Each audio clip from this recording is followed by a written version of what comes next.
Is this modern LoveSeat sofa worth it? That's what I'm going to be talking about in today's video. First thing I want to tell you, some metrics.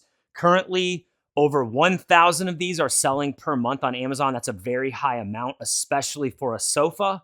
In addition to that, you have almost 1,000 4.5 to 5-star reviews. So people are buying this in droves and they're loving it in droves. That's the social proof most humans need to make a buying decision. So that's the number one reason why somebody might think it's worth it. That's what it was for me. But let's show you why it's worth it.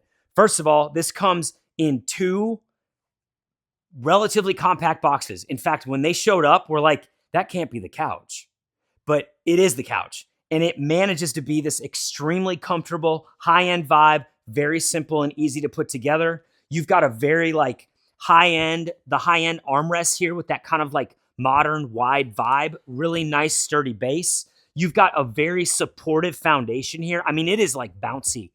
It feels really good, but it's great for laying down too. And then you have it nice and padded on your back. Just very nice, very easy to put together. Again, not a lot of screws, not a lot of weird fitting wood screws, all that kind of junk. We've put basically everything together.